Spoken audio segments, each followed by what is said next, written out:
This is Guardian Radio, your station for up-to-the-minute news, intelligent, interactive, and engaging conversation. 96.9 FM. The views and opinions of the hosts and guests are their own and do not necessarily reflect the position of the management and staff of Guardian Network.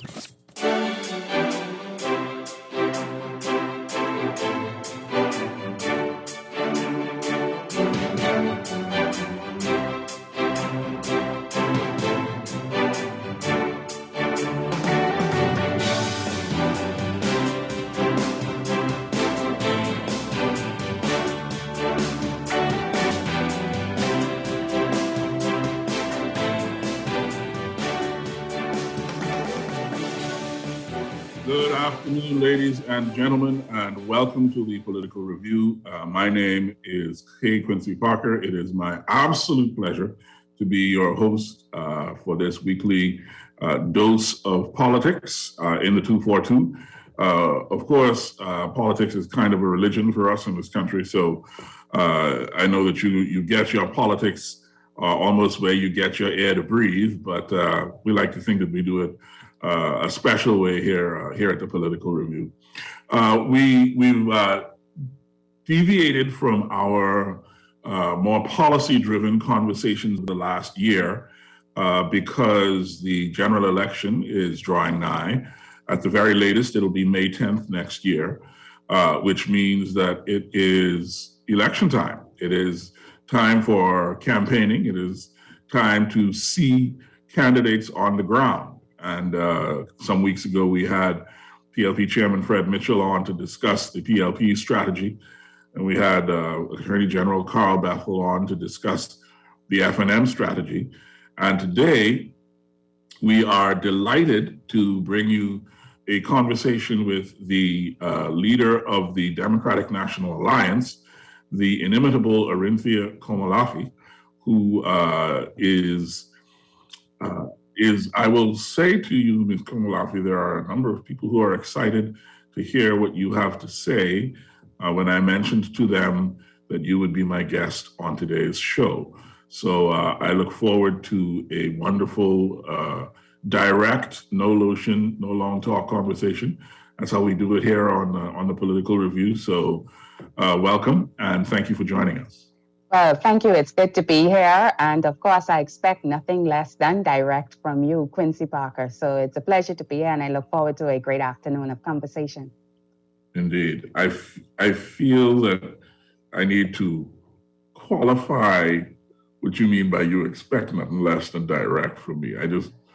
Well, you give the hard-hitting questions, right? So, right. And I appreciate that.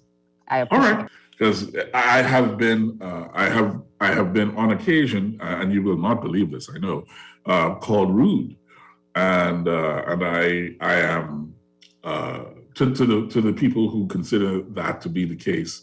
I offer my deepest and most heartfelt apologies. Josephine Elizabeth Parker would flog me today at my 48 years of life if she thought that I was rude to anybody. So. Please, if I have given that impression to anyone, forgive me, I'm wrong. I did, but Ms. Komolafi or Orinthia, which do you prefer?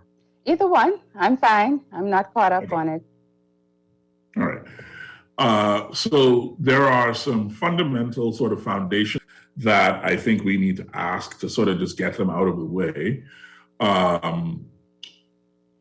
And I'm going to start with one of the questions that's not on my list. I have a long list of questions here. Okay. The one that's not on my list is the world celebrated International Women's Day last Monday, sorry. And I could not help but consider the Bahamas in the light of International Women's Day. We are a matriarchal country. The head of every is Grammy, with the exception of those families that are now in the minority where father is the head of the house. Well, not necessarily a minority, but that balance has definitely changed. and Grammy is the head of the house for many, many families. And in the realm that we are discussing in politics, politicking without women is impossible. You know, the groundhogs, as they call themselves, the campaigners who go from house to house and who work a constituency in between the times when the politicians come around, are by and large women. Women are the fundraisers. Women are the evangelists. Women are the people that hold the party structure together. And taking all of that into account, I found it. I wondered whether or not it must frustrate Bahamian women to the extent to which they are underrepresented in positions of political power. I mean, they own most of the businesses, they do most of the work in the country, they're the best educated in the country, and yet they seem bound and determined to continue to elevate positions of political and national power. And they tell, you know, the ones that are, well, I'll be very gentle, and there are some that have religious reasons for doing so. I think those people are delusional, which is not to say that I'm not, you know, a good Christian boy, but to think that somehow, well, anyway, I don't want to make an argument. I want to ask a question. So the question is this: does it bother you that we are so reluctant to have women in positions of, especially because we're talking politics today, in positions of political power? I think it's a conversation that needs to be had. It's an ongoing conversation. I found it very interesting that in your opening salvo on this particular topic, you had indicated or communicated that we have a very matriarchal society. And I would tell you, some would differ and think that it's very patriarchal, but I understand what you were saying, which is basically the facts and the statistics support your position in that most women head households inside this country. I can tell you, though, the challenge that we've been having, and perhaps it's the same challenge that some of the women saw back in the 40s and the 50s when this whole push toward representation from a political standpoint started with just the right to vote for women to get the franchise. That was a process that took several decades, a couple of decades, as you know, and culminated in the early 1960s. But that came with much agitation, that came with much commitment and dedication from the women who led that particular struggle and brought us to where we are today. I would suggest that we are having that same challenge today as it relates to political representation. And you rightly said, women are at the forefront in so many aspects in our society today, whether that is in business or whether that is even in the church. We're seeing a change there and a shift there inside the religious section of our society. But we do have, and this is why I make that point about the patriarchal mindset. A lot of the established parties, well, the two main established parties, the PLP and the Free National Movement, have not been intentional enough to get more women involved in the political process. Their constitutions do not speak to that in the sense that they make room for women within their constitutions, understanding that representation has been very low. There's also the case where there are women who are presenting themselves within these political parties that they're not given seats that they can actually win. So it's seen as tokenism. And you rightly highlighted the fact that women have been behind the scenes. They've been the groundhogs. They've been managing a lot of the campaigns of our men over the years. They've been the fundraisers over the years, and that still happens to be the case. Now, I can say now, leading the Democratic National Alliance, and I speak to this point about constitutions, when I became the leader of the DN in 2019, we had a significant and very substantial constitutional reform for the party. It is the first substantial amendments that have been made to the Constitution since the party inception in 2011. And in there, we speak to the representation of both men and women. not more than 50, not more than men would be the goal of the organization. But of course, it would always be based on qualification. And the mindset and the principle of the DNA is that we try as best as possible to bring that gender balance to the table as it relates to political representation. And we have been very intentional in trying to get women to run. You would recall that in the 2017 general election under Mr. McCartney's leadership, the DNA ran of its 35 candidates. Well, 13 women of a possible 39 seats to win accounts for 1/3. And that's the most any political party has fielded in the history of this country. And we've been trying to keep that same track and maintain that same principle and posture. But I can tell you that the impact of Dorian and the impact of the pandemic has had a significant impact on whether women would offer themselves for representation.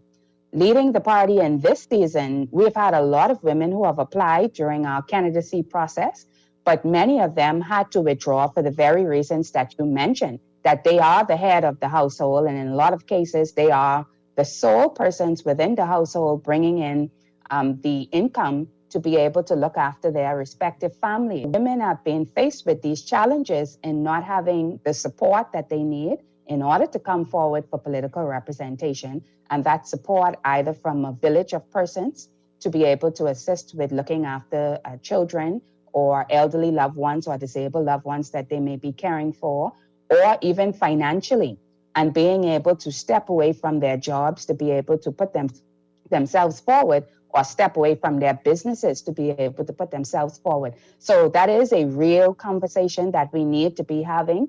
And we've been having that in various circles, whether it's through the National Women's Advisory Council, or which is very active during this point in time. There's also an organization called CWIL, the Caribbean Institute for Women in Leadership, that is also pushing the conversation on getting more women involved in politics, and the other civic organizations that are really trying to push the metal on this issue. And I continue to say to these women and to these groupings that sitting where I sit and having gone through this experience myself, I know that financing is an issue. And again, being able to have that village there to support the women's circle, and also training and exposure. And I think we haven't been exposing our young people, both male and female, to this whole idea of female representation as much as we possibly can. And so we have to be able to devise ways to do that. And one of the ways we can do that is obviously going into these schools from a very early stage to be able to have this notion already embedded in the heads of our young people. Political representation by women is not an anomaly, or it's not something to be looked at with a brow up, but it's actually something that's good for national development. Mm-hmm. You answered my next question almost very organically, but I'm going to put it again because I think the point that you make needs to be ventilated a bit more. I look at your ratified candidates, and besides yourself, it's only Hillary DeVoe. And that begs the question: well, how many women do you plan to run in this coming election? Do you plan to run a full slate to begin with? Well, I'll answer the first question. We actually have more than Hillary DeVoe, and that's another point that I want to make. Some of the women, we actually have a female running in Elizabeth, who you indicated was Miss Hillary DeVoe. A female running in the Nassau Village constituency, which is Miss Zerlene Ferguson. We have women. When you announced these, I didn't get this announcement. They're out there. They haven't been officially announced as yet, but I can tell you some women cannot be. The reason why we could not have announced some of these women as yet was because of job obligations and the contractual obligations that they have in certain aspects. And if you know, I'll leave it there. I don't want to cause anybody anything. Yeah. So the ones that you can tell me, so I can just update my list. Zerlene Ferguson, she'll be running for us in the Nassau Village constituency. Okay. And you mentioned another? Yes. And then there's Hillary DeVoe, who you know of, in the Elizabeth constituency. Yes. And then we have another in the Mount Moriah constituency. but you can't say anything. Yes. And then we have Mm. other pending applications that will be announced very shortly. So, But, I just noticed something, Arinthia. I am wearing a hat right. and I'm inside. Why didn't you say something to me about the fact that I try to figure, why am I sweating? It's because I'm wearing a hat inside. I figured it was a part of the prop, I don't know. No, it's not that. Come on. Excuse me. All right. So yeah, that the question of whether or not the gender of the candidate is a significant feature in the consideration of suitability for representative consideration is one that I wanted to put to you, and I'll tell you why. I was having a conversation earlier and talked about the fact that when the Honorable Melanie Griffin was the Minister of Social Services, she invited a friend of mine, Gaynell Curry, to come home from the United Nations to begin some work on building a department that was supposed to deal with gender affairs. The department initially was called the Department of Women's Affairs. The immediate kickback from Melanie Griffin's own party was, why is there a women's desk? Where is the men's desk? And it just occurs, it strikes me every time something like that happens, that we live in we are a misogynist society. I was trying not to say it, but it is true. We are a misogynist society, and women seem to play an active role in supporting that misogyny. I can't tell you how many women I've heard say, I couldn't vote for a woman to be prime minister, or I can't vote for a woman leader. And that boggles my mind, given the amazing women in our society. Bahamian women are extraordinary. And so it strikes me as very strange that there is this reluctance to hand them the reins of power. And I wonder if we could dig a little bit into why you think that is. What do you, well, first of all, do you agree? Why you think that might be the case? Well, I just think that women are not used to it. Women, neither men. And this is why I say we need to have that conversation and start early education with our young people. And it also goes back to the point that I made with the two established organizations, the PLP and the FNM. They have not been organizations, and I know, having been a part of one, they have not been organizations that have pushed this whole notion of female representation. Right? They've not pushed this whole notion of female representation. So it is almost like it certainly is an anomaly to think that a woman could lead a political party, and then of course that leading of a political party leads to leading a nation. So a lot of it comes with conversation. It comes with education. And of course, in recent times, we've seen the conversation becoming stronger and stronger as we see more women challenging for leadership. So somebody like a Loretta Butler Turner, who challenged for the leadership in the Free National Movement, got the conversation going again. And then Miss Glenys Hannah Martin, who challenged for the leadership in the Progressive Liberal Party, got the conversation going again. And what did you hear? You didn't hear it so much with the FNM when you heard it with the PLP.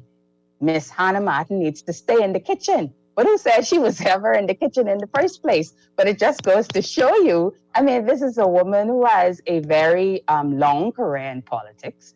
And they're saying to this woman who's been in politics and has survived longer than a lot of men, you need to stay in the kitchen. So it shows you the mindset and the mentality of those organizations and the entrenched practices that go on there. So, and this is why I'm glad that the DNA has emerged as this alternative organization on so many levels, but certainly on this level of representation in the Bahamas. not just female representation, but youth representation, which is also an anomaly with those other political organizations. And so when I first started this journey, the conversation on whether a woman could be the prime minister of this country became even stronger because now you had a female leading a political party, right? That is out there and known to people. People say the PLP, the FNM, and the DNA.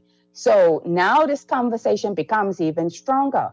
And that is why I've been very intentional. I don't have a problem with persons saying that, thinking or persons expressing their views on female leadership. That's an opportunity for me to go in and to educate persons, which is what I've been doing. And I've ran a campaign not on gender, but on competency and on vision and just on the urgency of now. When I sat down and I started to have conversations with some men who held strong views against female leadership, I would ask those men, just as you alluded to in the opening salvo, during your opening salvo, who raised you? My mother, my grandmother, my aunt. I said, so where was your father? Oh, I don't know where my father was. Where is your grandfather? Same story, right? So I would ask the question then, why do you this much? What did your mother do to you, or what did your grandmother do to you that you cannot support female leadership? They didn't do anything to me. I said, but okay then, but you spent most of your life seeing a woman lead in the home. You would be the same one to go to your friends or to go to a microphone and said, my mother made $1 out of 50 cents. My mother was a miracle worker. Even though she was struggling with this job, she put food on the table. She educated us. She had to be the mother and the father. So here you see a clear example of leadership. And you didn't die, and you sing your mother's praises.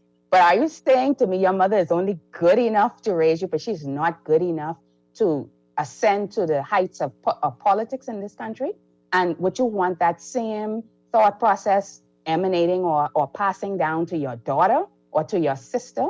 Why would you limit somebody's capabilities or ability to rise like that? And when you start to have the tough conversations with them and bring it home to them, then they start to move toward a different mindset. And over the last couple of years, having some conversation with some very, very misogynistic mindsets, they have come back. And again, through education and through running a campaign, not based on gender, and I can a campaign based on vision, based on competency, and sending the reassuring message that female representation is not a move to displacement. It's just a move to have more women come to the table to be able to address the issues that impact not just women and children, but also men, and to get some things done and to be equal partners as we ought to be, because the society there are more women that are involved in the political process. And we see that through registration.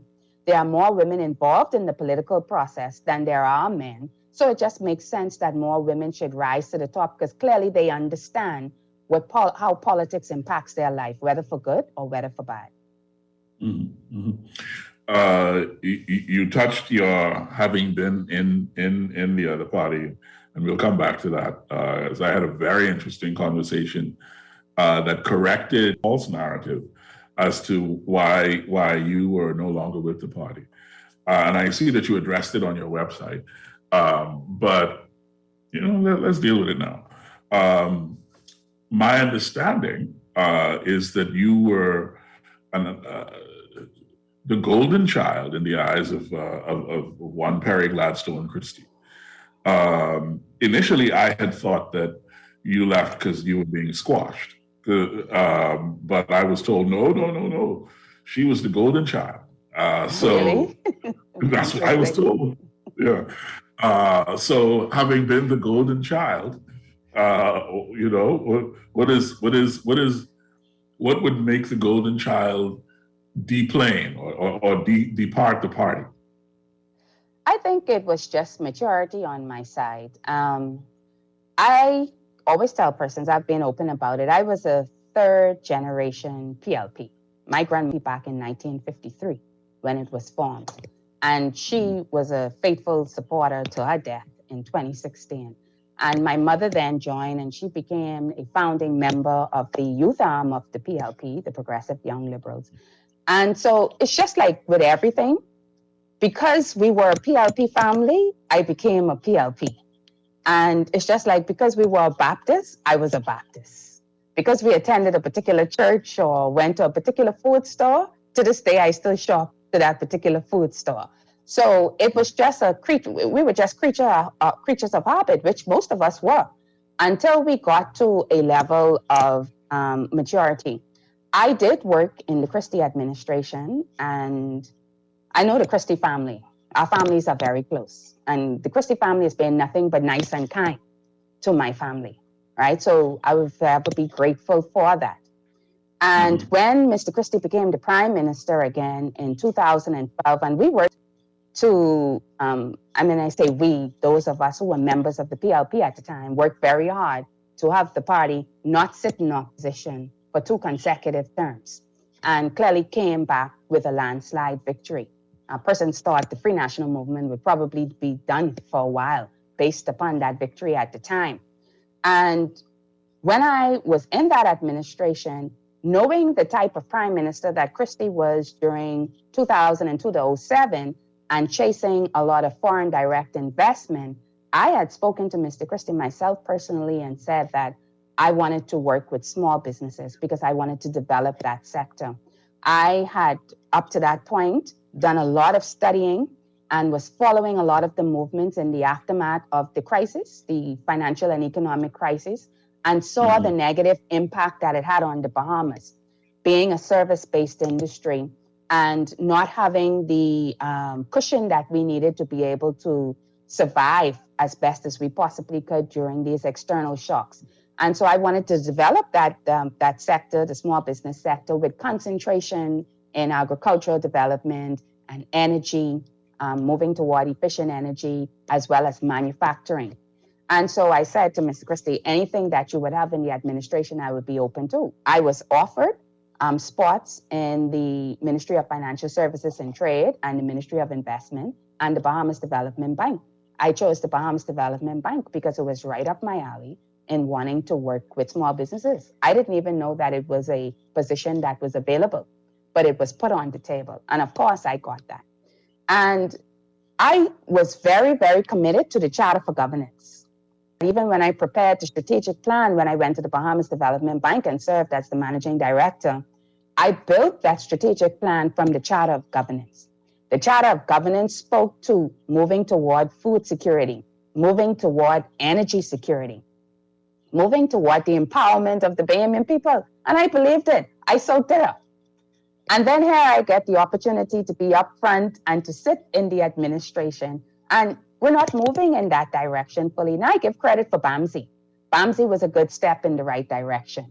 But then there was some stuff that just happened along the way. And as I started to really come to myself to understand who was I politically speaking, ideologically speaking, philosophically speaking, I realized that the PLP was moving away from its foundation and its philosophy, and that it was not necessarily moving in the direction that I was happy with. So some persons may say, oh, but perhaps you needed to be patient and to stay there. And it's not for lack of trying. Even this whole issue of female representation was something. I served as the chairman of the women's branch, right? And I knew that the organization was not ready.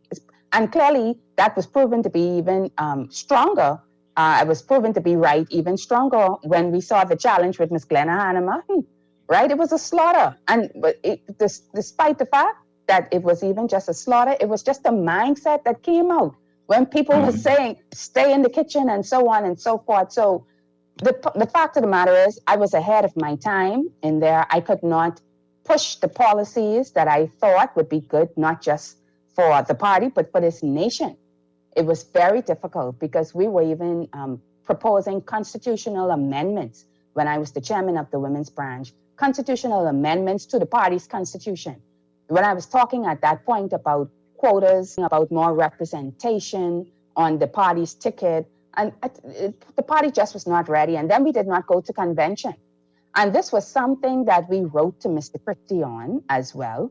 It was really a letter that was led by Alfred Sayers, and a group of us young people wrote a letter asking for certain things to be done, going to a convention, having a retreat, so to speak, for the cabinet, because things were very topsy-turvy in the administration at that time. Just trying to get the party back on track for its governance schedule and being committed to its governance, where the Constitution said that there will be a convention every year. So there were just a lot of things from a principle standpoint that I couldn't agree with, and I didn't think that the direction that we needed to go in as an organization was certainly where we were moving. And then from a spirit, and it was very difficult. People think it was easy for me to leave the PLP, but it wasn't easy, because it's never easy to do something that's unpopular. Because up to that point, the PLP was all I knew. And when it was a shock when I left, but it was all I knew. But in praying about it, I became increasingly uncomfortable with the organization, perhaps because I understood the urgency of now and the need to move forward. So I had applied for the candidacy for Kalani under the PLP. I had sent in a communication to the Secretary General, copied the leader, the deputy, and the chairman at the time, which was Mr. Christie, Mr. Davis, Mr. Roberts, and was applying to the candidates committee for Kalani. And then I withdrew the nomination. I withdrew the nomination sometime in July 2016. And the Secretary General at the time, Ms. Barbara Pierre, she came back and she acknowledged my withdrawal. And she said, but what about the women? And I thought to myself, when I saw that communication from her, I said, well, that's a PLP issue now, but it's not necessarily my issue, right? Because I will move forward with my political career. But the PLP has to fix its own issue as it relates to getting good, competent, and qualified women to stand on their ticket. And then with the challenge, I also had a challenge with the Bahamas Development Bank. And I explained this to the Prime Minister at the time, that was my worst professional experience. You know, I was dealing with a board, and as you know how these things go, it's a politically appointed board. And there was a chairman, and the chairman was literally twice my age, literally twice my age, and was from the Pinland era. So here I am from, he's from the Moses era, and I'm here with the PLP era. And he was the former managing director of the bank. And because of politics, when the F&M government came to office in 2007, he was then ousted by the then chairman, which would have been Mr. Darren Cash. He was ousted by that board. And so I imagine that when he came back in 2012, he was expected to be elevated as the chairman, the managing director of the development bank, which he was not. He became the chairman, which is a different level of power and it's a different pay scale. And I became the managing director, and he made it clear on multiple occasions that he had socks in his drawer older than me, right? And he's not taking any advice from any young girl. And he's been around all this time, and he's been to the IDB, and he's been to this. And, when he sat with Paul Adley, when Paul Adley was the Minister of Finance, and when he sat, so I went through a lot of misogyny there, chauvinism there. I felt that a lot of it was due to not just my gender, but also my age. And so a lot of the progressive and innovative reforms that I had for the organization could not move forward. To me, it was a lame duck board who just deferred to him because he did speak very heavily of his experience. And I just felt that everything was knocked down. And I had multiple communications with the ministers of finance at the time with my issue there. Michael Alcides, who at the time was the Minister of State Finance, and the Prime Minister, who was the substantive minister for finance and communications, and sent some of the very degrading communications that I got from this individual. But thankfully, there was some intervention. I did say that the Christie family were very close. Mr. Christie's brother, who was also a mutual friend of the then chairman, did intervene. And there was a little bit of easing because the person didn't know who I was. And I'm not the type of person to go there and say, well, I'm this one, I'm that one, or I'm not that type of person. I want my competency to speak for itself. I don't need to be if people give me an opening and open a door for me, I don't want to let those people down. And so it became unbearable at a point, and I thought to myself, I could sit here and I can take home 6 figures and I can get nothing done, which is not me. Principally, I could not sit there. Or I can submit my resignation and have my dignity, because it started to have an impact on me emotionally and mentally, even physically. And I felt that, and that's what I said, I communicated, that was my worst professional experience. But moving into public service, and that was my first stint with the public service. Moving into public service, I'm glad I had the experience. I can say that now, right? Some several years later, because what it did was it strengthened me and it made my shoulders even broader, to the point that a lot of things just run off my back right now. Persons may be out there and think they're attacking, but that experience has made me stronger for public service. It's like you get dunked in acid, and then your whole skin gets really thick and tough, because it's crazy in the public service, boy. Okay, so you mentioned it. Are you running in Killarney? I'm not running in Killarney. No. Where are you going to run? I will be running in the Carmichael constituency. I grew up there. You're running in Carmichael? Yes. You trying to unseat Desmond? You seem extremely shocked. I am. I'm not trying to unseat Desmond. I'm trying to win Carmichael. And it just may happen that Desmond will become seatless. But that's what I'm doing. All right. Arinthia Komalafi, it's weird. We've known each other for a bit, but I don't actually know your profession. What's your profession?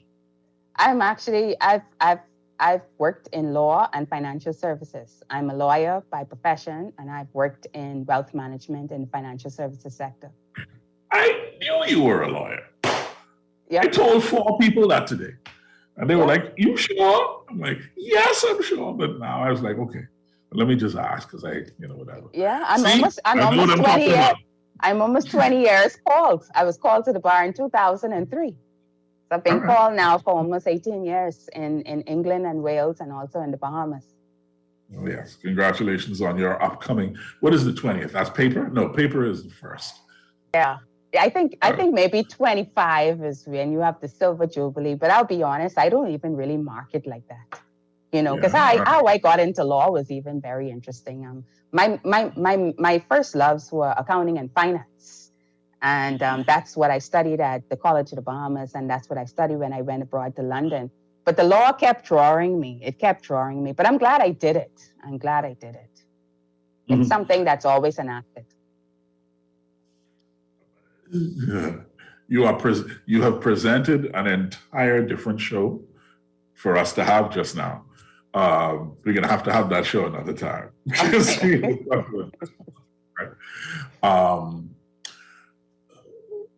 What is in this for you? Gratification. I don't know how to explain it, but from I was a young child, I've been carrying this nation in my heart. I've just been carrying it. From I was young, I could see all the beauty and all the potential. And as a matter of fact, when I went off to the UK to further my education, and I was exposed to so much, and I think I had a flat in London when I was at bar school, and I was paying for my electricity on a pay-as-you-go system. And I thought that was so innovative. I would just, so no electricity is running when I'm not home in the flat. But when I get home to the flat that evening, I put in my £1. I already had my budget. And when that £1 ran out, it ran out. So it was like things like that I was exposed to when we were just GSM testing back in, I think maybe 2002 and 2003. I was already on a GSM phone in the UK. I was already buying minutes. I was already all of that. Flip phones when people were still using walkie-talkie like phones here in the Bahamas. So all of that, with all of that exposure and going there and seeing what the world was like, I came back home, and I can tell you the transition was difficult for me because it was almost like a culture shock. I would go in the store with £20, which at that time was probably about $40, almost $50. I would go in the store with 20 pounds and I can buy grocery for a month. I come back home to the Bahamas and I go in there with the same equivalent, and you're wondering what you have in your hand. You just have one bag, maybe two. And so that transition was difficult for me. And then I saw what the country could be. And I thought, really, at that time, I thought we were voting for the lesser of two evils. I said this to people who were in my circle, and my former boss, who's now deceased, Mr. Patrick Tooth, who presented me to the bar. He and I used to talk politics every morning in our morning briefing in the law firm. And we would always talk about this, and I would tell him how frustrated I was. And he would always see me in politics, even when I didn't see myself because I wasn't interested in politics. But he would always say, and Tia, he knew me on that level. And when you become prime minister, et cetera, et cetera. And I was like, why is this gentleman saying I'll become prime minister because I'm not even interested in politics? But I realized later on that if I needed to make change in this country, I needed to put myself on the side and make the sacrifice, because I left behind what I was very satisfied and very fulfilled in my professional career, working in law and working in banking. But there was just something that kept drawing me the direction. I thought back in 2007, this is why I worked so hard in the 2012 election, because I thought, if this administration, the one that was sitting at the time, the F&M administration, had gotten in again, I would leave the country. The direction the country was going in was so poor. Then by the time as we got to 2012 and I sat through that administration, I said, boy, this is not working out either. And then I started to become really enlightened about what we have been going through as a nation for the last 30, 40 years, which I think we started off good, but somehow we went down the wrong path and the wrong direction. And I knew, like from financial services, for example, we were leading in funds. Now Cayman is leading in funds.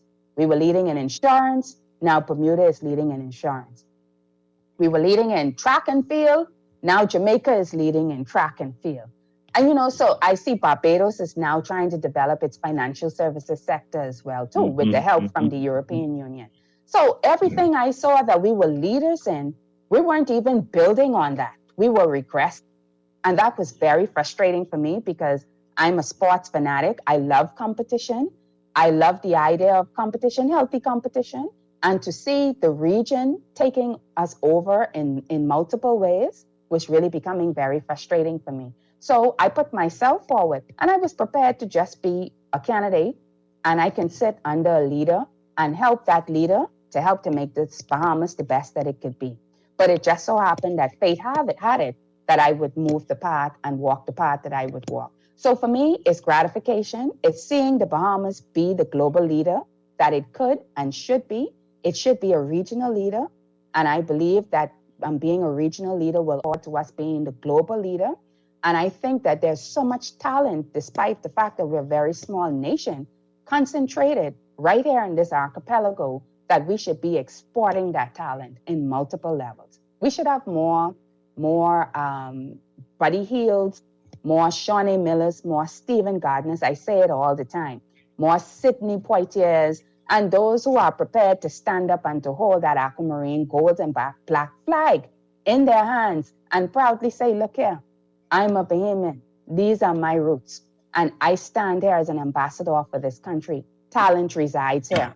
So that's what's in it for me. Gratification to see what this nation could really be. And I'm just kind of letting that one sit and settle.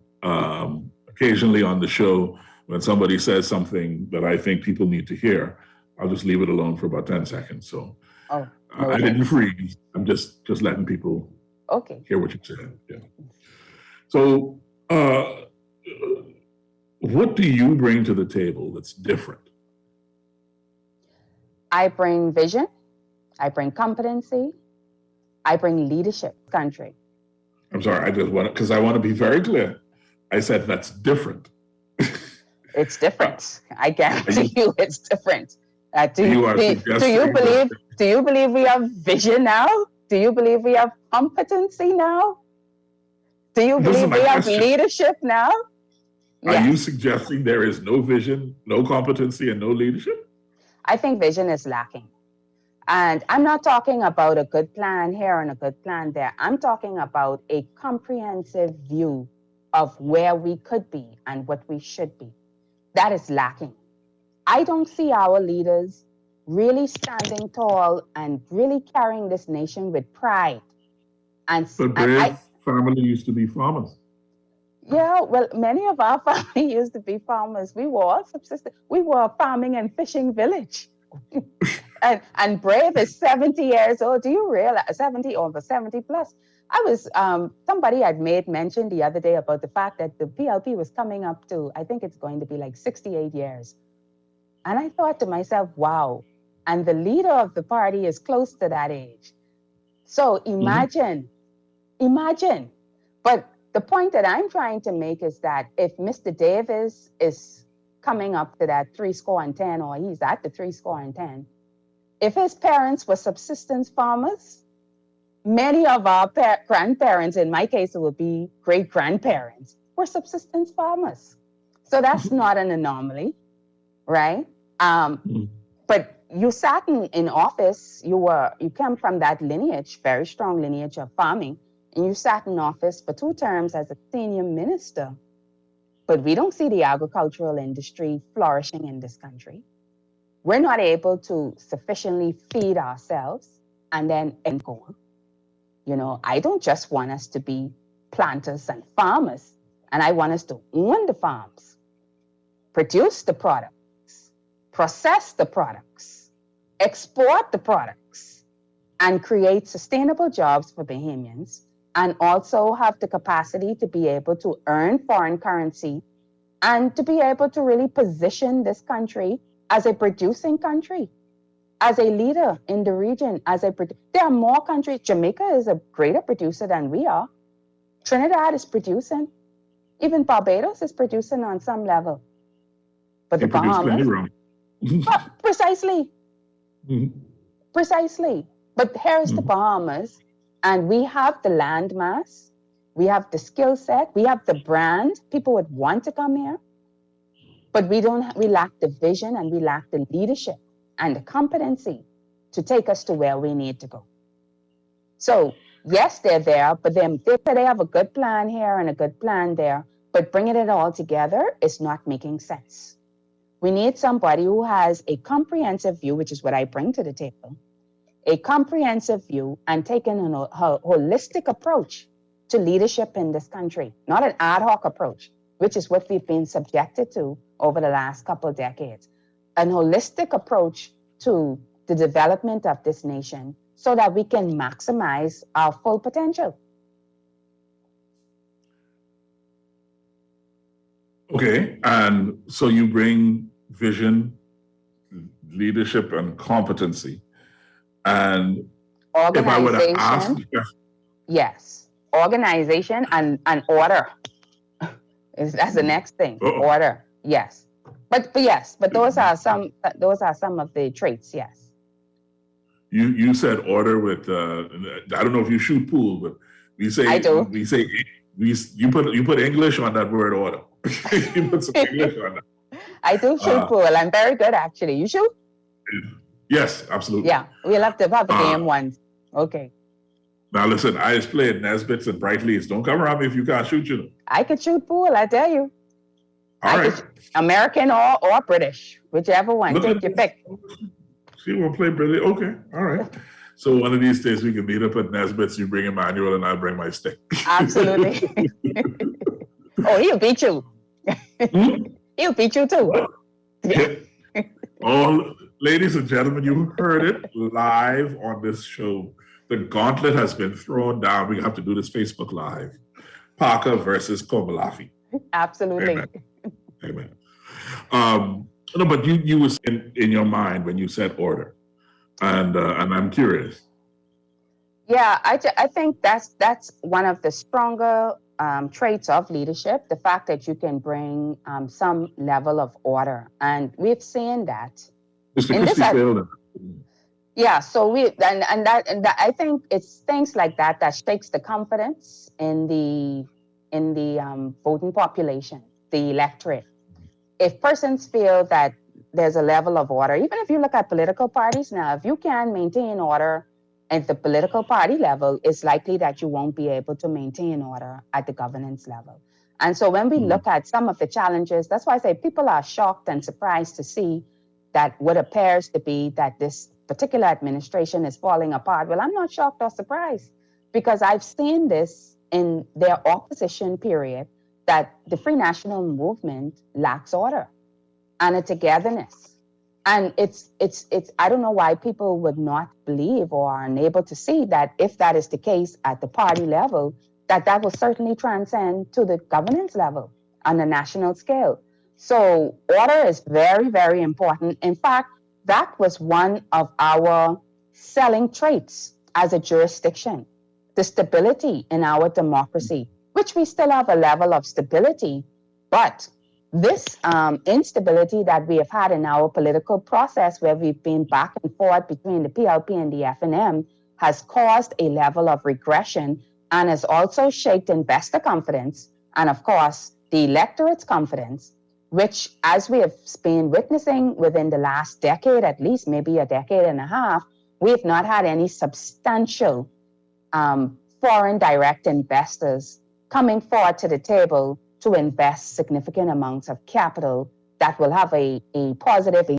So we cannot divorce that. Yeah, we cannot divorce that from the fact that, because if you continue to have a stop, review, and cancel every 5 years, there's no continuity. It lays the framework and creates the environment for regression. Yeah, I didn't want to interrupt, but I want to challenge your timeline there, only in that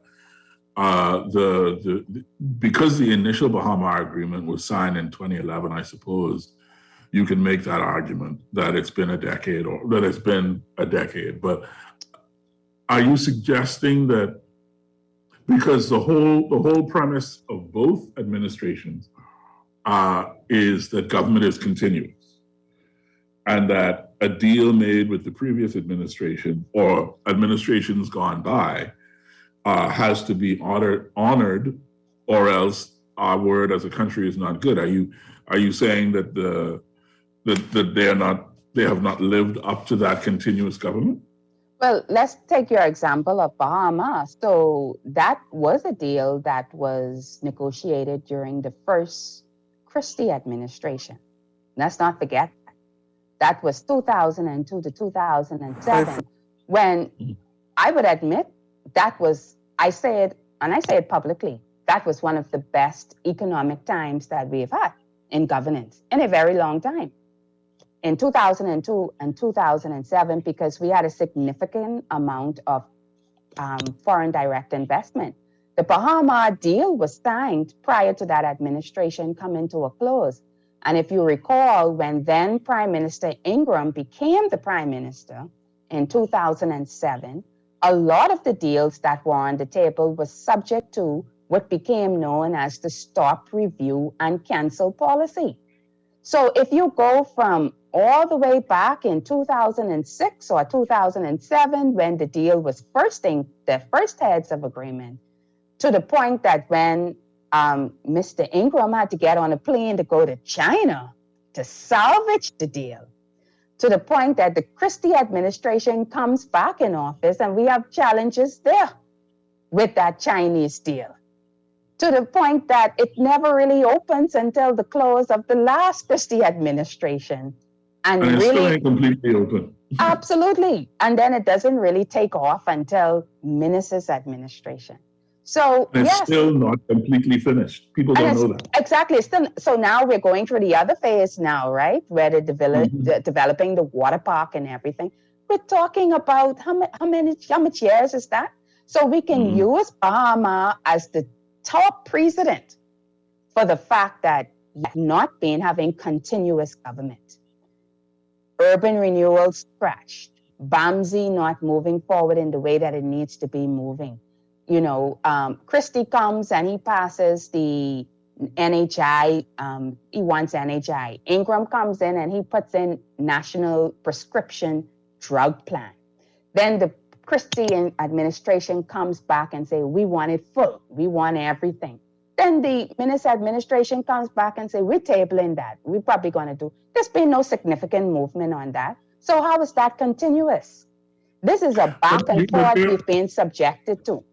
Which on the local policy level, I will give you, but I think that's a far more acceptable in that a political administration should be free to follow its own policy direction, right? If Ingram and Christie disagree about how to do national health insurance, why should one be bound to the local policy of the other?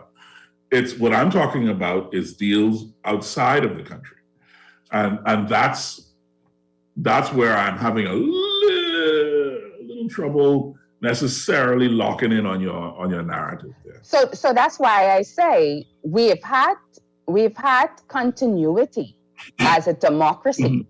We've had stability, but you cannot negate the fact that this back and forth on policy has had a negative or an adverse impact on investments, or has not shook investor confidence, or has caused a very discouraged and frustrated electorate of apathy that is being expressed toward both the PLP and the FNM. And this is why we have the seesawing back and forth. So I'm not suggesting that we have political instability, because from a democratic point of view, we have a strong democracy.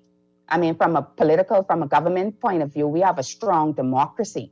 But what I'm saying is this unwavering position, and yes, an administration has the right to be able to stop a policy or to be able to implement its own policy in its own method. But if something is working and if something is not broken, why fix it?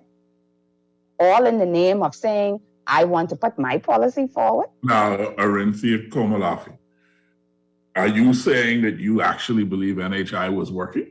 No, I'm not suggesting. I've expressed my position on NHI constantly. I just want to be clear. I have expressed my position on that, right? Because we have always been very clear that if you are truly going to have NHI, from I was a little child, we had access to primary care, okay? And some level of secondary care. Tertiary care is poor, and secondary care as well.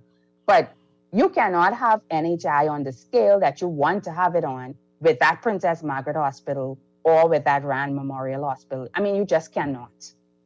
Right. So, I mean, and I can go on and on. We're not topic, but no problem with the concept of NHI. It's just that the implementation of it would have been flawed based upon the infrastructure that we were dealing with and the lack of framework that we needed to be able to get us up to par where we needed to be. And that's one of the things that I'm curious about. And when I say, what do you bring to the table? It's different, right? Is we've had no shortage of good ideas. I think our problem in the country, in terms of local development, is not an idea problem. I think it is a details problem, and it's an execution problem. NHI is a great idea, but as you say, it required some foundation that would have taken years and lots of money and time in order to properly implement. And I think our political parties recognize that a 5-year political cycle isn't enough time to fully flesh out and properly implement some of these, what otherwise would be considered great ideas. How do you respond to that? Yes, so I agree.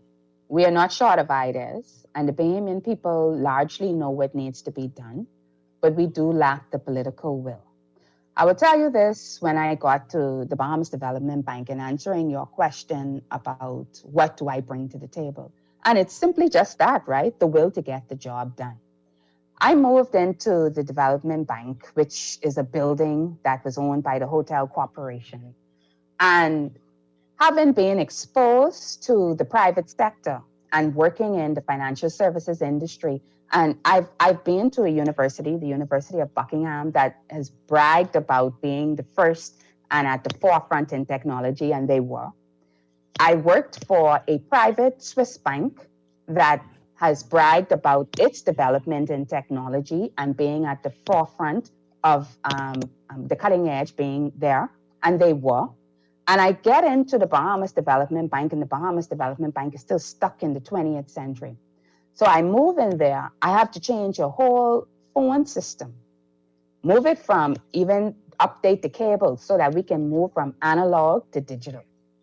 I have to move away even the operating system to take it off the AS400 and move it to Microsoft Exchange platform, which was more web-based and cloud-based. I have to move away and get that bank. We had a whole filing project I had them doing because persons kept complaining about missing files. Now, bear in mind, I was appointed as the managing director of the Bahamas Development Bank in September 2013. I resigned as at April 2016. So I was proper, somewhere around there. And despite the challenges that I was facing, was still moving forward to make the necessary changes that needed to be made. So I digitized the filing system, moved forward and changed the whole phone system, changed the whole operating system that we were functioning on as an organization, and was doing this with minimal resources because my hands were also being tied in not giving me the resources that I needed. So I had to prepare while I was there about 3 budgets. And so my capital budget was very limited. But yet we were making these changes, and you could imagine the boardroom fights I had to go through just to get these things through. And then also cleaning up the loan portfolio. So let's say, for example, the bank was saying it had $10 million in a loan portfolio. When I go and I analyze the actual portfolio, I realize that about 6 million of that are dead loans that is not coming back. Why? Because there's no asset or collateral behind the loan. You can't find the businesses that the individuals have probably not, most likely they were already closed down, and these individuals did not have the funds for it. But you know what? They did not want to make the tough decision to be able to write off those loans, which in any banking sector and based on good practice, those loans would have been written off. But nobody wanted to take the tough decision to have the loss on their record. And there it was, I had to take first of all, the Bahamas Development Bank already starts its financial year knowing that it's going to be $2 million in the red. And that year, when we put together the write-off policy and all the policies that we needed to be able to, in terms of writing off those loans, I took a $2 million loss. So that was almost $4 million loss. That's on my record. But you know what? I stand behind that because that was a cleaning up of the portfolio. Those persons didn't get off scot-free. Then if your loans were going to be written off, but our legal department also started the process of going behind those persons to either come into some agreement to start to pay their loans back, because these were taxpayers' funds that were just given out, some of them rightfully so, based according to policy, and some because of cronyism and nepotism. We went back to chase those persons for their monies. Those are tough decisions. Now, and I was the first female managing director of the Bahamas Development Bank. The males didn't want to take that hit. They let that go on and on and on and on. Those loans were not going to be revived. They were basically dead loans. But it went on and on and on. And I eventually came to the table and put an end to that. And of course, set the platform for the new managing director. But I haven't been following the financials, so I don't know where they are now. I do know that this current managing director got access to some capital that I only dreamed I had access to be able to effect the strategic plan that I had. But, it is what it is. That's past. But when I talk about what I bring to the table, and I talk about order and discipline and organization, in addition to vision and competency and leadership, we're getting the job done. And there are some tough decisions that we're going to have to take to get the job done. But there are some people who are not prepared to do it because they don't want to be enemies of so-and-so. I told them when I sat in that chair, I was neither PLP nor F&M. I was a PLP appointee, but I did not bring my policy. You borrowed some funds. I understood if you fall on hard times, we will work with you. But if it was to the case where you were actually not making an effort to pay the loans back, then you went through the legal process. That had nothing. I didn't ask you if you were PLP. I didn't ask you if you were F&M. And that's another thing that the DNA and a DNA leadership would bring to the table.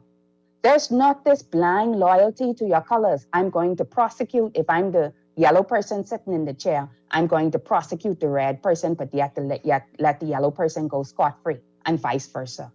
No. See, the DNA doesn't have that legacy. You don't have the legacy of looking out for your friends and your cronies and your nepotism. We don't have that legacy. And I hope that we never build that legacy. The fact of the matter is, just as I sat in the chair as a very impartial managing director at the Bahamas Development Bank and just executed my duties based on best practices in banking and financial services and small business development, it's the same thing that I would bring to the table as the leader of this nation, as the prime minister of this nation, governing in the best interest of the Bahamian people. I don't care if you're red, yellow, or green, or all these other colors that are rising up now. It doesn't matter to me. If it's right, if it's philosophically sound, ideologically sound, if it's principally based, I'm all for it. And it's that simple. This question came to me from a friend, and it's a deviation. So brace yourself. Okay. Will your marriage to a foreigner play a role in your electability, do you think? Several things that can play a role in my electability. And it could be my gender. It could be my age.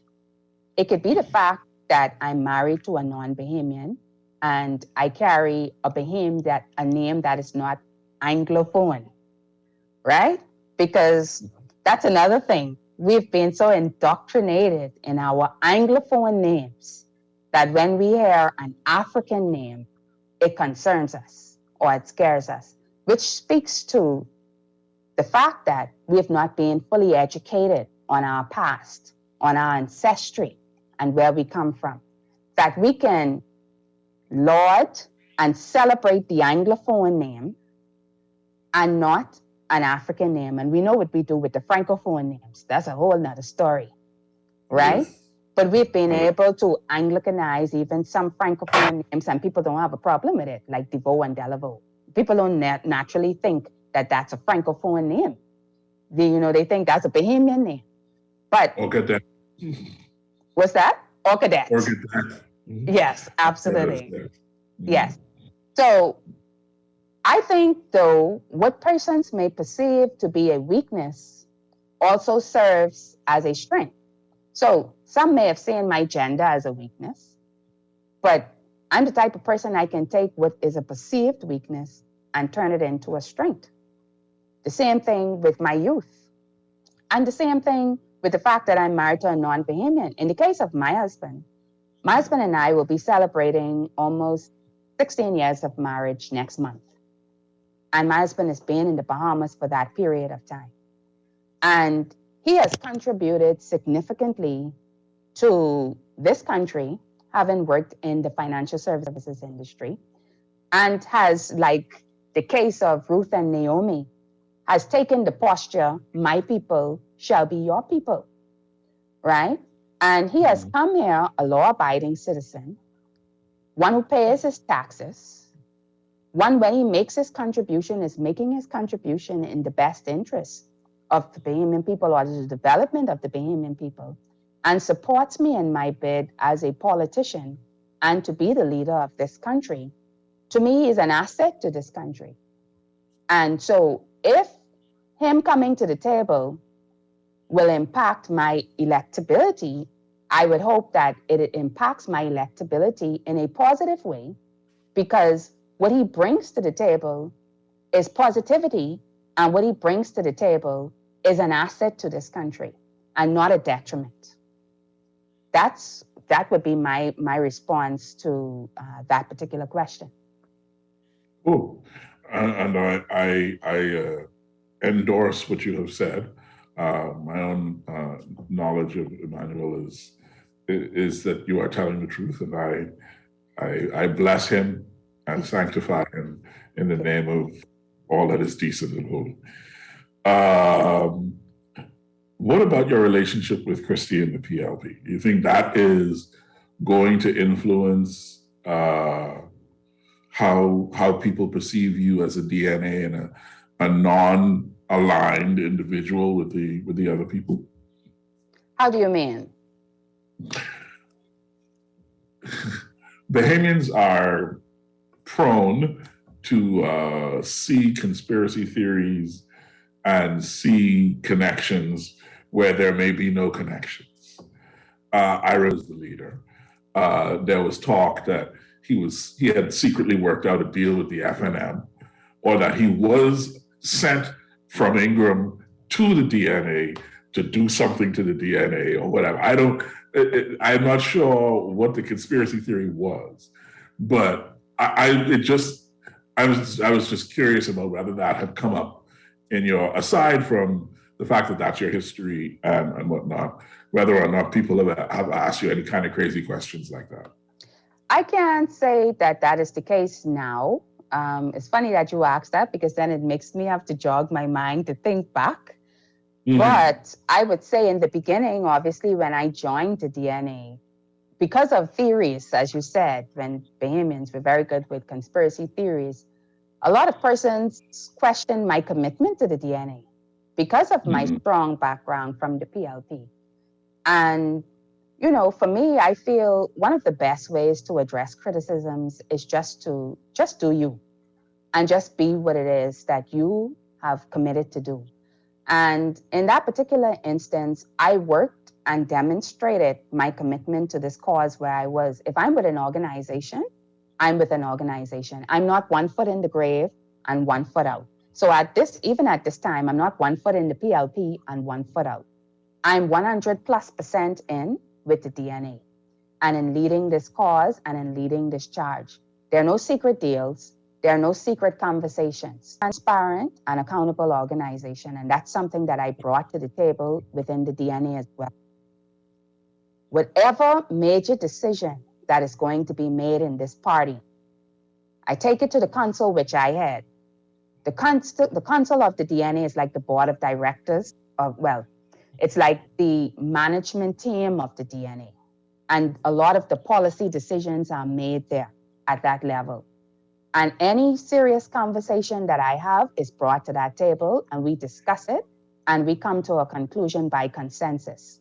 Then that decision is then taken to the Central Congress, which serves as the ratifying body of the party. It's like the board of directors, where the final decision is made and a recommendation is made there. And whatever vetting needs to take place there, whatever conversation needs to take place there, takes place there as well. And then we make a decision as a party, as the DNA organization. Even the selection of our candidates was done through this process. I always stress, I'm Orinthia Komalafe, but I'm first among equals. And the Bible tells you that in the multitude of counselors, there is safety. So I give my council the respect of bringing things to the table, as well as the Congress of the party. So there are no secret deals going on, no secret conversations being had with any organization. And if there was any decision that had to be made, I assure you that the council would be well abreast of it, as well as the Congress. And I think I've done a lot of work within the last, especially since the 2017 general election, to demonstrate my commitment to this Democratic National Alliance and to the cause that we are fighting and the ideology and the philosophies that we want to advance. And again, like I say, I take loyalty and commitment very serious in every aspect of my life. My mantra in life is God, family, country. So I can't be serving God and serving the devil. It's one or the other. And I choose to serve him. I can't be with my husband and choose to be with somebody else. I have to be with him, and I'm with him 100%. And in this country, as I am using the vehicle of the DNA, I'm committed to the DNA 100% or plus. So if I'm going to be like that in my spiritual life, in my marriage life, in my family life, then it goes without saying that I will be like that in my political life. And if I'm not, there's something is clearly off. So people may question, and that was a conversation a couple of years ago, what level of allegiance I might have to the PLP or even to, like you mentioned, the Christie. But like I said, ingratitude is a sin. I'm grateful for what people have done for me along life's way. And I'm grateful for the opportunity and the platform that I would have had with the Progressive Liberal Party. But I've moved on from there. And I'm on to a different portion and a different aspect and different chapter of my life. And it's leading this DNA. Now, whatever decision is made, like I said, will be made in full conversation with this party, and then we can take it from there. What do you think the DNA's real chances are? I think our chances are great. If I had to put it in statistical terms, I think the DNA has what it takes within the next general election to get at the minimum 1/3 of the available parliamentary seats, at the minimum. And 1/3 of the available parliamentary seats is 13 seats. I believe that with the high level of apathy that is being experienced in the country at this time toward the PLP and the FNM strengthens the DNA's chances and heightens that probability of moving us to that 13-seat mark and beyond. And because we have made a lot of changes in the aftermath of the general election of 2017, we have addressed a lot of the things that persons were complaining about us on, which was visibility, or the fact that we were not really getting our message out there as early as possible, or the fact that we did not get our candidates on the ground as early as possible. And our candidates, although not all officially announced, have been on the ground and are every day knocking on doors, introducing themselves to their constituents. We've been running a very effective social media ground campaign, as well as a physical ground campaign, and we're only hindered by a short period of time with the pandemic and the lockdowns. But I'm very visual in the community, going to church services at least once on a monthly basis, holding a Change for Change exercise at least once per month on key intersections within New Providence. I'm getting persons to know that we were still there, passing our message out, and also being able to engage them. And persons were very pleased by the fact that we were out there. And I take pride in this particular fact that I am the political leader in this country that appears on multiple platforms, talk show, radio, and TV, to be able to defend the cause of the DNA, to speak to the policies of the DNA, and to continue to advance this message of hope and change. And we have also had other members of the DNA, whether that was our deputy leader or our national chairman or our candidates who are now coming on board, and even some of our officers who are out there and in the media that are pushing the message of the DNA. And on social media, the members of the DNA are very active in being able to push the message of the DNA and counter them and tell the people what it is that we are promoting for a DNA government. So I think our chances are very strong on that. A lot of the polls show that even if you match me up to the leader of the PLP and the leader of the Free National Movement, I would leave them behind in the dust. Again, I say I'm a competitive person. So I continue to always look for ways to improve and to bring the leadership that the DNA needs, and to demonstrate to the Bahamian people that this is the type and the level of leadership that you can get in a government would just give Komalafe and the DNA an opportunity. Komalafe, I have two additional questions that have popped up based on what you just said, and then I'll go back to my list. The first is you can't be prime minister if your party don't win, and that means you got to get the majority of seats in the House, or at least a plurality, right?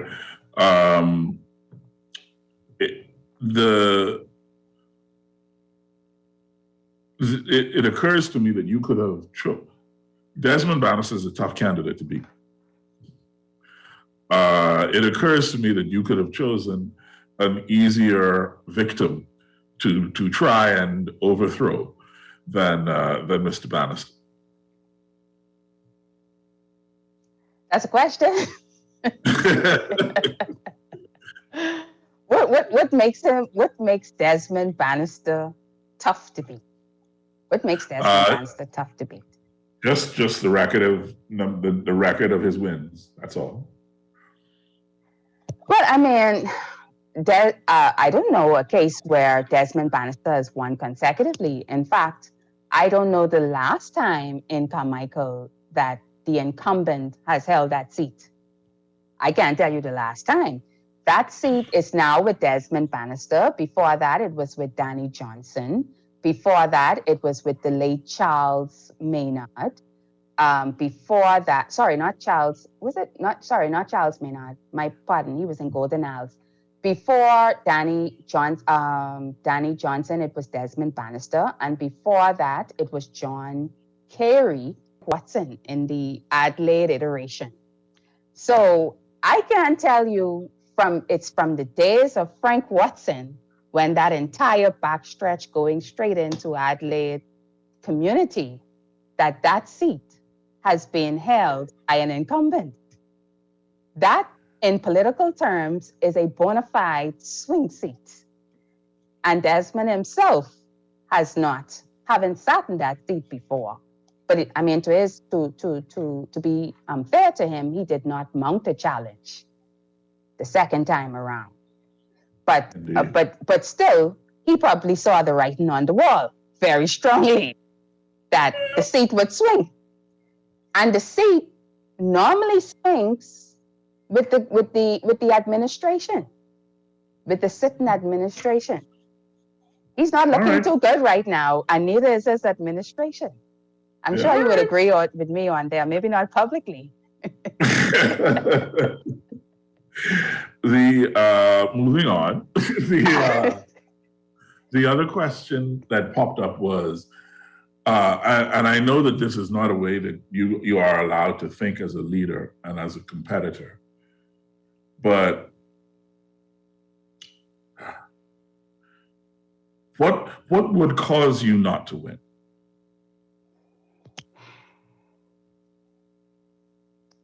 I mean, you have to think of that in order to be prepared for it, so you can counter it. But I'm just curious about it. Well, I would probably just say complacency by the electorate and a fear of change. I would think that would be the biggest barrier. Mm. Because coming out of the 2017 general election was that the DNA had the best plan for governance. That was undisputed. And certainly that's starting point. Undisputed by whom? By the most voting population. That was very clear. Very clear. Oh. Especially during the postmortem of the 2017 general election. And I would know because I spent a lot of time in the media post that general election.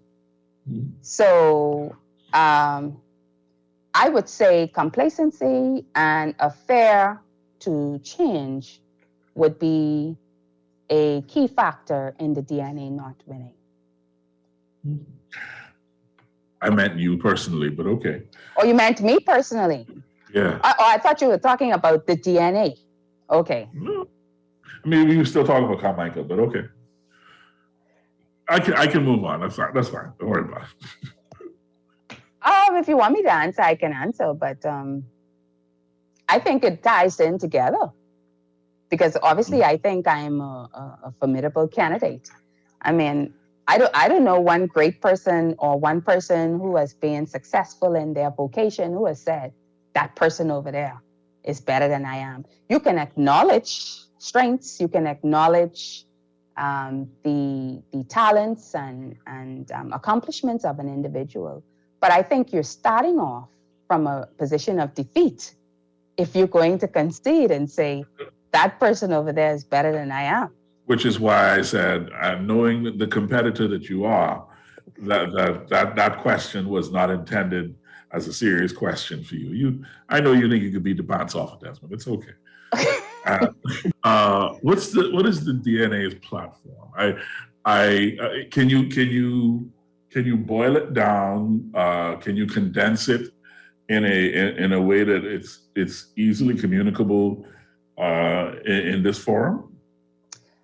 Try for you because the DNA's platform addresses a lot of the challenges that we have in the country. So obviously we've been promoting this platform of change, and this change will bring about revolutionary ideas. And if I had to condense it for you, I would put it like this: social, political, and economic change. On the political side of things, we have already been very open and we've put on the record that we would change the political system because we believe that there is a desire for there to be a change in the system. We would change the political system from a democratic monarchy to that of a republic, which will increase the chances or which will increase the presence of the separation of powers, more checks and balance in our political system, reduce the powers of the prime minister, soon to be president. And with that, we've also talked about a strong good governance platform that speaks to the implementation of FOIA, Freedom of Information legislation, campaign finance reform, whistleblower legislation, among other things. So that's where our political change is lying at right now and pointing toward. On the social side of things, we have spoken to an improvement and reform in the healthcare system, the education system, the criminal justice system, as well as we've been talking about reform in the immigration system. And we've put all these platforms out there already. With healthcare, we have talked about, and we touched on it a bit earlier when I talked about NHI, the fact that we don't have the infrastructure that we need to be able to, truly implement NHI on the scale that it needs to be implemented. But more importantly, we should be moving towards it. So when you hear the DNA talk about its revolutionary change for healthcare in this country, we're talking about that with the view to having a healthcare system that adds value to our country, because we're looking at diversifying the tourism product for more medicinal tourism. So we talk about the fact that we would put state-of-the-art hospitals on the island of New Providence to cover the central Bahamas, on Grand Bahama to cover the northern Bahamas, and on Exuma to cover the southern Bahamas. And we've spoken to the fact that we would also look at creating career paths and opportunities for persons in the healthcare system so that we are able to retain the best and the brightest. On education, we speak about the fact that no child should be left behind, and we need to be able to have at the foundational level for our people where they are getting prepared for the industries that we are looking to develop. And I will speak more about those industries and economies when I get to the economic side of things. But we talk about focusing not just on academics, this one-size-fits-all approach, but we must be able to ensure that no child is left behind. Every child can read, write, and count when they leave the school system, because we have a lot of young people that are illiterate or innumerate, and employers are complaining about the fact that our people are unemployable. So we need to ensure that when children are leaving the system, that they are employable and they have the requisite skill sets, focusing in academics, in arts, in athletics, Also developing their character and dealing with mental health, which is a taboo in this country, but ensuring that our people are able to get the help and the assistance that they need, as well as a learn to swim program. We live in an archipelago, and a lot of our young people cannot swim. So that's a part of the education system that we would really like to become a major part of the curriculum. We speak also about immigration reform, where we have already committed to a referendum on Article 7, which allows persons to be able to apply for citizenship upon turning the age of 18 if neither of their parents are Bahamian citizens. And we have gone on record as a party in saying that we do not support citizenship by birth, but we will put a process in place that ensures that we are creating a path to citizenship for persons who will meet. So talk about the use of technology and being able to track who can even qualify for citizenship by using biometric data and other technological advancements to be able to track persons that are born in this country. On the defense side, we have spoken about strengthening our defense force and other uniformed branches to have the tools and the equipment that they need to be able to protect the country and using advancements in technology. I'm very pleased with what I see going on now in terms of the way that the progress is being made with the Royal Bahamas Defense Force and the digitization of the immigration department, so that we are making some gains there. But we're still not dealing with the elephant in the room, which is to be able to address, which is an immigration crisis. We have people complaining about the fact that they have filed for papers and papers are being lost. And I can tell you this specifically on the ground, we are discovering that there are persons who have voters' cards but have no passport or are not citizens. So it just goes to show you the level of corruption that exists within the system and the fact that we need to clean up the system. So we will be focusing a lot on cleaning up the system there in our immigration reform platform. In criminal justice reform, if you have a good educational system and a strong educational system and a thriving economy, you would be able to mitigate against the criminal activity within your society. So we need to be looking at that, and I talk about it in education reform, but also the persons that are in the system, because I'm not a criminal lawyer, but I've assisted some persons with some of their criminal cases. And you can go to the prisons or to the correctional facility, which they call it now, hardened, mixed with criminals who are hardened. Well, then the prison itself is becoming a breeding ground for developing criminals.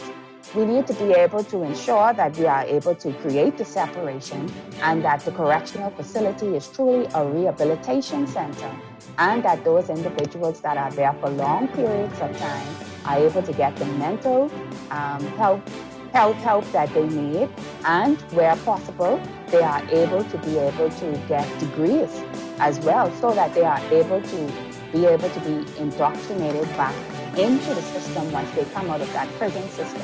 So that's social reform. And then we talk about economic reform, which we're very excited about because we have had a lot of lip service to economic diversification.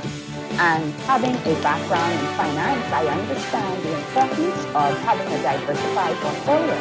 And we are a service based, being very serious or intentional about moving to a productive society and having more productive sectors within our economy.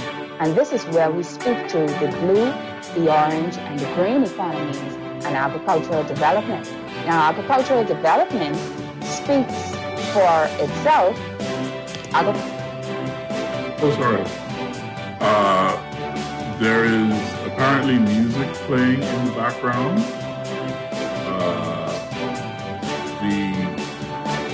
I'm not sure what's going on. Producer, you trying to get our attention? We need to take a break. Just let me know. But the show ends at 6.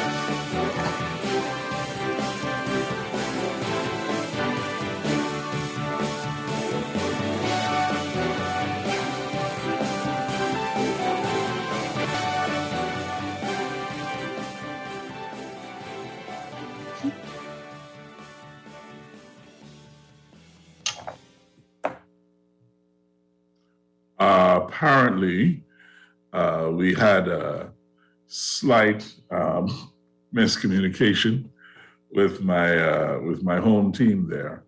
But we are back, and you were in the midst of a a rundown on your platform, and I think you stopped with agriculture. Yes, so agricultural development speaks for itself. Obviously, we want to be more of a producing country in that vein, and we want to be able to cut into that $1 billion food import bill. And we have spoken to that. And if within the plan of the DNA, we have an artist is going to be the key focus for that, where it will truly become the breadbasket of the Commonwealth of the Bahamas, where a lot of production is going to be there.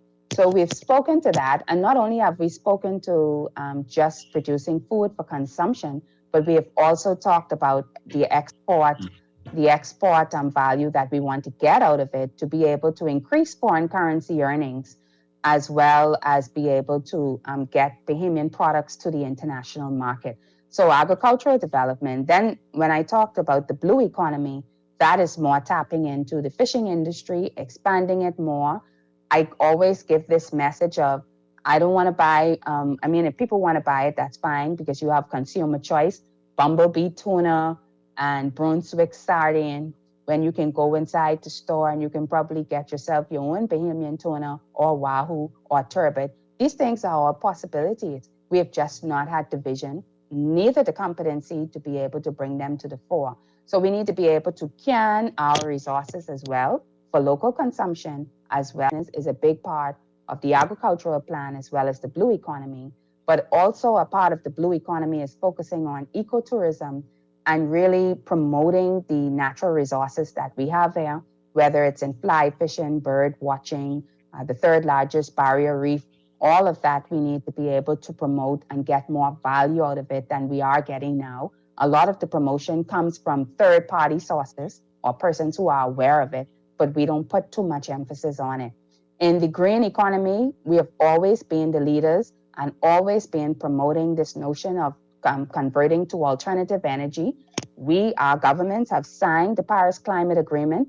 No administration has overturned it. So we have all committed to reducing our carbon emissions, and we have not been intentional in terms of transitioning from fossil fuels to alternative energy. So solarization is heavy on our platform.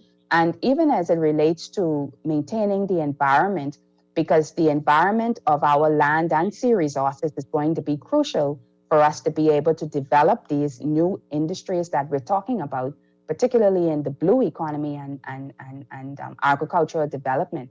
So maintaining our environment and having a sustainable environment and building a nation that is able to deal with the external shocks of catastrophic storms, we need to be focusing on that, and as well as introducing our population to the necessity and the benefits of recycling, which will start from an early age in the education system. Then with the orange economy, which is really an industry that I'm excited about, and you can already see the job opportunities, the entrepreneurial opportunities that are going to be available to Bahamians from these new industries and economies. And they are more sustainable. And these are industries that catastrophic storms or pandemics, these industries will still go. Yes, they may take a hit, but they will still be absolutely necessary. The orange economy is really going to tap into something that you fall a part of in more ways than one, which is developing the creative industry and really tapping into the talents of our musicians, our artisans, producers, directors, sound engineers, and it has actors and actresses, and it has the capacity to create so much spin-off jobs for fashion designers and hairstylists and barbers and so on and so forth. And there's a whole gambit of stuff involved in that. We've already pegged Grand Bahama to be the hub for that. And we're looking at, again, creating content for local consumption, for tourist consumption, as well as for export. Just how you can consume a Hollywood film on Netflix or Amazon Prime Video or whatever the case may be, you should be able to consume a Bahamian made film or documentary or whatever the case may be, And the producers, the Bahamian producers and actors are able to get paid for that. So whenever we look at these new industries, we're not just talking about local consumption. Our mindset is always export and getting value to be able to create more job opportunities and entrepreneurial opportunities for our people, but also to create more foreign currency earnings. Then we talk about land reform and really making land and capital accessible to the Bahamian people. Right now, if you wanted to get crown land, it's only in the hands of the Prime Minister. We talk about a land bureau that is going to take an audit of the land that we have and be able to rezone those, zone each of those lands for different purposes, agricultural, commercial, residential, and so on and so forth. And of course, tax our economic plan, because we have not had comprehensive tax reform. We have a regressive system that we know that is not working. So we will be looking at a tax system that ensures that those who have more pay more. The working class and the middle class have been carrying the burden of governance and operating this country for the past several decades. And the sad part about it is they're not able to see their returns on it. We have a poor education system, poor healthcare system, poor roads, unreliable electricity, and the list goes on and on. So our reform is very comprehensive, very extensive, social, political, and economic reform. What a wonderful dissertation. I feel that I must take exception to your very last example, given where I work. But I wanted to, oh Lord, it escapes me. Oh yes, the tax thing. Because one of my next questions is, yes, she did just mash my work corn. My work corn. Yes, in my other life, I work at the energy company, the electricity companies. Oh, that was the ouch. Yes, that was the ouch. But my next question is about VAT. The DNA would reform the tax structure. What does that mean vis-a-vis VAT and income tax, et cetera, et cetera? I'm sorry, I was a bit delayed. So now the Desmond Bannister conversation makes sense to me. I wondered if you had, yes, okay. Now I'm connecting the dots. Okay, all right, I understand. I overstand. I don't understand. I overstand. But on tax, you say what a new tax regime look like? Is that the question? Specifically, what would you do about VAT and income tax? Yes, so VAT it was always the position of the DNA. We talked about it to reduce that value-added tax rate from the 12%. As you know, we objected to the 60% increase in 2018. We did not support it because we did not think that the economy could handle it, whether that was small business owners or even individual consumers. That was not something that was going to be good for us, and unfortunately, we were proven right. But value-added tax must come down, and our intention is still to bring it down gradually as we begin to put some things in place.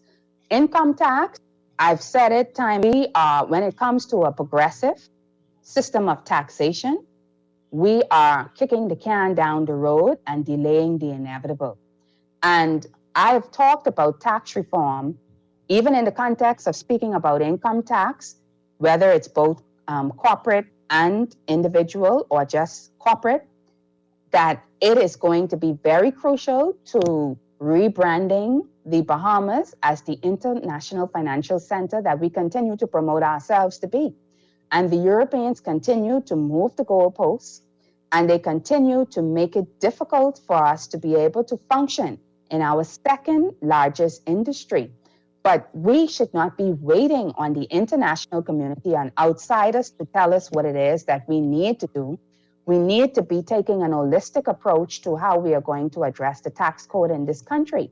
And we have come to the point of maturity as a nation where we need to move beyond. And by the way, I would say that it was a bold and mature move for us to implement back in 2014 or 2015, as it were, because that was the most significant tax reform that we have had since our existence in an independent Bahamas. It was the most significant. But to me, it did not go where it needed to go. It just knocked down all of the options and decided that this is what we're rolling with. We're going with VAT. And I thought that that was a disservice at the time, because what it did, as I said, is it put the burden on those who have less to pay. So as it relates to income tax, it's inevitable. And a corporate tax at the minimum should be implemented now. We should be moving toward that, simply because, again, it ties into the overall system of addressing the challenges that we face and are continuously moving. But what we will ensure if we did the comprehensive tax reform and came to the conclusion that income tax for individuals is the way to go, those who are at the bottom of the pay scale would be eliminated from this tax structure. Because again, you do not want a system, especially if you're going to maintain the consumption-based tax or value-added tax, you do not want a system where people are being taxed to the point that they cannot live, that they are unable to have sufficient amount of disposable income to be able to just live. And this is why a lot of those policies that we speak about will really move toward bringing down the cost of living for the average Bahamian, because that's a major issue too. They're being heavily taxed, their incomes are insufficient, and the cost of living is high. We have to deal with the bigger issue of bringing down the cost of living. And most persons who come here, I think we've been delaying this whole issue of income tax because of the persons who are at the higher end of the scale. Most persons who come here come from jurisdictions where they understand income tax. They have no difficulty with that. They just do not want to be taxed to the heavens. And if they are going to be taxed, they need to see where their tax dollars are working for them. And that's the problem we have inside this country. The Bahamian people were upset about the VAT in 7.5%. They were upset again at 12%. But I believe that could have been mitigated if the Bahamian could see their tax dollars working for them. And unfortunately, that is not the case. We don't see our tax dollars working for us. So one of my listeners sent me a little note. If they're on, but I get leave that one alone. We have 6 minutes left. I have 5 questions left, so I'm going to skip all 4 of the sensible ones and ask you one that makes me smile. Arinthia Komalafi, how is the DNA collaborating with independent candidates in the upcoming general election? Well, we've been speaking to, and we're on record of saying that the DNA, and I think this is the question you raised earlier, the DNA is looking to field a full slate. And a full slate doesn't necessarily have to be all card-carrying members of the DNA. We're prepared to work in a collaboration with persons who are on the independent ticket or with other third parties who share the same ideology and philosophy of the party to come and to partner with us. So we've had conversations, and this is nothing new. Before this whole phenomenon of independence became a hot thing in the last couple of months, we've been talking to independents for the last couple of years now, trying to get them to align with the DNA and to come on board. And so we've always been of that mindset of bringing like minds and like parties together. And so that's how we're having the conversation. But we're talking with persons who are viable and persons who understand the work that needs to be put in. And again, like I say, who share the ideologies and the philosophy of the DNA. The last few phrases of your response sound like there are some people who don't meet that criteria. Who think politics is a holiday. There's some, I think it's a game. But you're talking about the lives of people, and the policies and the decisions that you make are going to impact those persons' lives for good or for bad. I've always said, even within the DNA, we say this to our candidates, We're not looking for people who just want to drive a blue plate or a red plate and have the word honorable in front of their name and so on. And so we've had enough of that, you know. We're looking for people who are ready to turn their sleeves up and to get their hands dirty and fix this country. We sometimes people ask, why are we fighting for this? Because you see what they're leaving behind for us. But we're fighting for it because we believe we have what it takes to fix it. And so anybody that comes on board with the DNA, whether you are inside the DNA proper, carrying the banner of the DNA, or whether you are an independent or independent third party, anybody that aligns with us must understand this principle that we're not looking for showboaters, we're not looking for dream sellers, we're not looking for people who don't understand the times that we are living in and the urgency of now. We're looking for people who understand that we need to fix this country, and here are the plans that we are presenting to fix this country. Are you game? If you're game, let's go. And I have to ask to sort of round it out with our beginning conversation. I want to press a little bit on the number of women you plan to run. I know you had some. There's some reasons that you can't say who all is going, and we accept that. But in terms of a percentage of your ticket, look like? Well, the standard has been set. As I mentioned, in 2017, the bar there was already 30% of the available seats, or one third rather. 1/3 of the available seats, so we ran 13 in the last general election. Unfortunately, Dorian and COVID has put a damper on things in the sense that persons are a bit more cautious of running in an election, and we're seeing that not just with women, but also with men. But of course, the situation is even more concerning with women. So at one point where we had a significant amount of women who had applied but had to withdraw due to financial reasons or work reasons, our ratio was at 60-40, 60 for men and 40 for women. We were past that 1/3 mark, but that is being retarded with the incidence of the COVID pandemic. And so where we are now, we expect at the minimum right now, we would be close to the 1/3, but we're not yet at that 1/3. But the 1/3 is the mark, because that's the standard that has been set by the DNA itself in 2017. Are you familiar with Margaret Thatcher and her history and what? Very much familiar. Yes. Right. So there was another question showed up about the fact that she didn't have any women in her cabinet. Well, that won't be the case with me. Margaret Thatcher is also on record of saying that she owes nothing to women's liberation. She was very adamant that she did not want to be judged on her gender, but there will be females in the Komalafe cabinet, as there are with Angela Merkel and many other female leaders across the globe. There will. And the last question on the issue is, as you've just brought it up, and early, and you've said it all the way through, is it's not. I mean, you don't want to be judged as a woman. You want to be judged on your competency, according to you, anyway. How do you want people who have listened to this conversation to take away? What do you want them to take away from with regard to you? Well, I have no difficulty with persons, male or female, being inspired by the fact that I am a young female in this political arena, aspiring to be the Prime Minister of this country.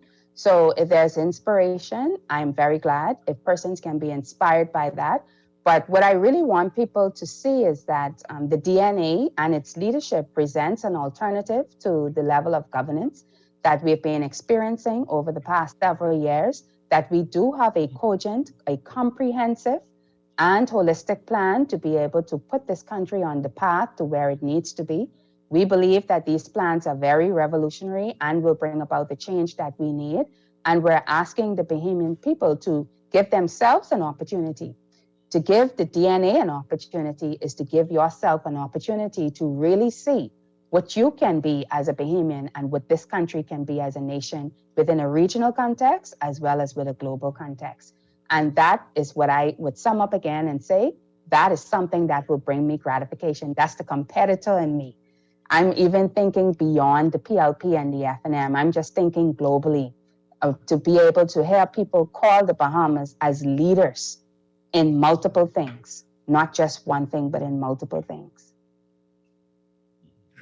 Lady Orinthia Komolafi, thank you very much for your time and energy. Thank you for a good conversation. I believe people heard your thoughts. I know the people who've been interacting with me on WhatsApp and Facebook have enjoyed it. So perhaps we could have you back again. Absolutely, anytime. Maybe a little closer to the once the bell ring. Yes. You could call some names, you know. Absolutely. Or maybe we could have one of the shows on the road when you're campaigning. Who knows? Yes, for sure. For sure. Be a ton of fun. Yes. All right. Thank you very much and have a wonderful day. Thank you. I appreciate it. Will do. Folks, that's going to do it for us here at the Political Review today. Thank you for joining us. Next week, fingers crossed, I think we may have the Reverend Fred McAlpine on the show. I've asked him, and the door is open for him, so we'll see if he says yes. You should tune in for that one, Orinthia. All right, folks. God bless. Take care. Bye-bye. A good one. Thank you. Okay.